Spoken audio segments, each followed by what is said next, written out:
all you have to do is just put this kick panel back on, and you're just going to slide it in from the back. Forgive the kind of rough lighting here at the moment. Just slide it in from the back. You'll have those pins like you have in your door cards. Those plastic rivets will go into those holes to snap it into place. Plug in your outlet if you have it. Put this kick panel back on, and you're pretty much done. And the side carpet panel is back on. Like I said, you just slot it in from the back and then just press it into place, and those nylon pins hold it in place. You've got your kind of kick panel here with the light. So plug the light in.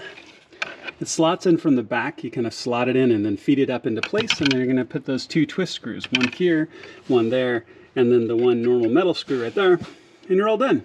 All right, all my tools are put away. Everything's cleaned up. As you can tell, this is something really simple to do, and probably will take you less than 15 minutes if you really get into it.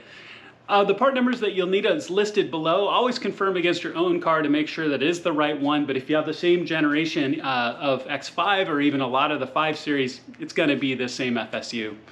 This also helps to address a lot of that ghost weird behavior you can start to see as these cars start to age, if your fan acting strangely or your heat acting strangely, or even blowing the AC controls fuse every once in a while, like I've got in my X5.